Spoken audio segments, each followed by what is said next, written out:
Elliot Ness was an American Prohibition agent known for his efforts to bring down Al Capone and enforce Prohibition in Chicago. He was the leader of a team of law enforcement agents nicknamed the Untouchables. He was a co-author of an autobiography called The Untouchables. The book was released shortly after his death, which launched several television and motion picture portrayals, establishing Ness's fame as an incorruptible crime fighter. Eliot Ness was born on April 19, 1903, in the Kensington neighborhood of Chicago, Illinois. He was the youngest of 5 children, born to Peter Ness and Emma King.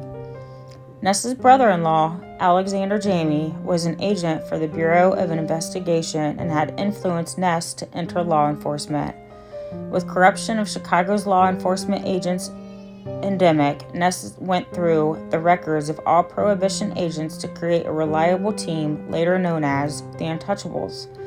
Raids against illegal stills and breweries began in March 1931. Within 6 months, Ness's agents had destroyed bootlegging operations worth an estimated $500,000 and representing an additional $2 million in lost income for Capone.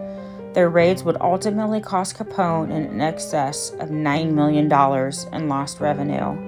The main source of information for the raids was an extensive wiretapping operation.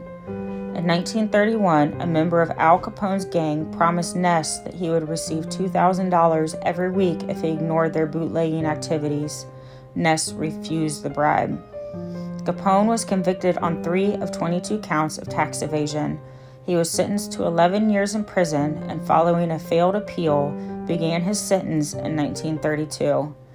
On May 3, 1932, Ness was among the federal agents who took Capone from the Cook County Jail in Dearborn Station, where he boarded the Dixie Flyer to the Atlanta Federal Penitentiary, the only time the two men are known to have met in person.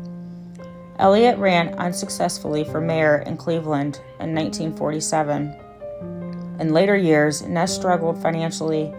He was nearly penniless at the time of his death, with his role in bringing down Al Capone having been largely forgotten.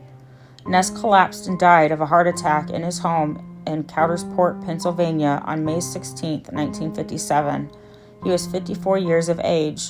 His body was cremated and his ashes were scattered in one of the small ponds on the grounds of Lakeview Cemetery in Cleveland. An admirer later donated a plot near the pond and erected a cenotaph in his honor there.